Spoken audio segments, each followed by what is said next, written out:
If you can sit your body down and tell it to stay like an animal, stay right here. I'm going to feed you when we're done. You can get up and check your emails. You can do all your texts. But right now, you're going to sit there and obey me.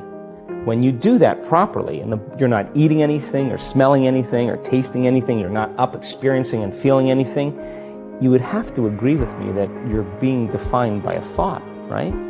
So when the body wants to go back to its emotional past, you become aware that your attention is on that emotion, and where you place your attention is where you place your energy. You're siphoning your energy out of the present moment into the past, and you become aware of that. And you settle your body back down in the present moment, because it's saying, well, it's 8 o'clock. You normally get upset because you're in traffic around this time, and here you are sitting, and we're used to feeling anger, and you're off schedule.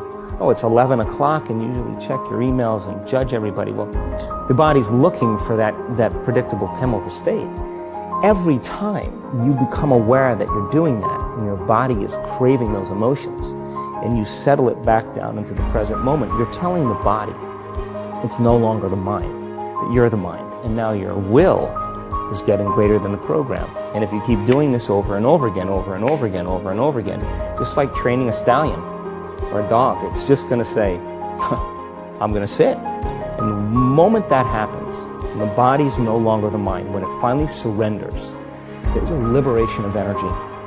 We go from particle to wave, from matter to energy, and we free ourselves from the chains of those emotions that keep us in the familiar past. And so if you think 60 to 70,000 thoughts in one day, and we do, and 90% of those thoughts are the same thoughts as the day before, and you believe that your thoughts have something to do with your destiny, your life's not going to change very much, because the same thought leads to the same choice, the same choice leads to the same behavior creates the same experience, and the same experience produces the same emotion.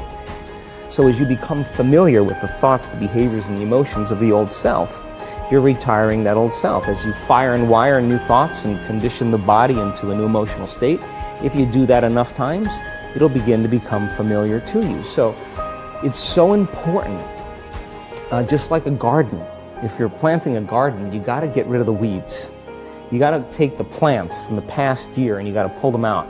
The rocks that sift to the top that are like our emotional blocks, they have to be removed. The soil has to be tenderized and broken down. We have to make room to plant a new garden. So primarily, we learn the most about ourselves and others when we're uncomfortable.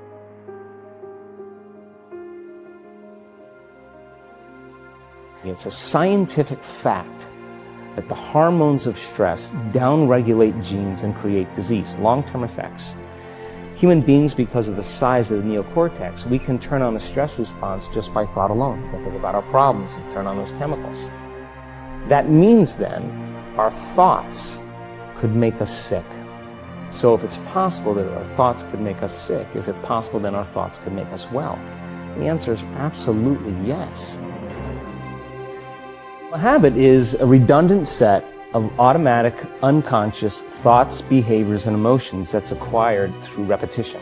So if you think about it, people wake up in the morning, they begin to think about their problems. Those problems are circuits of memories in the brain.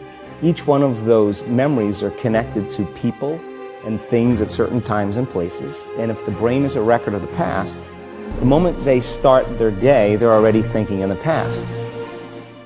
But what if it's your coworker sitting right next to you, and all day long you're turning on those chemicals because they're pushing all your emotional buttons?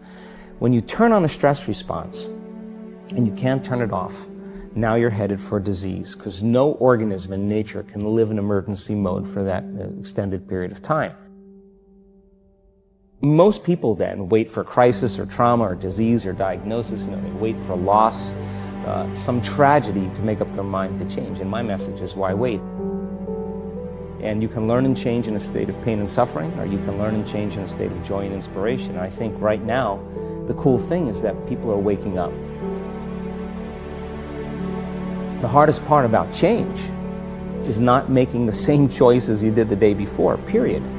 And the moment you decide to make a different choice, get ready, because it's going to feel uncomfortable.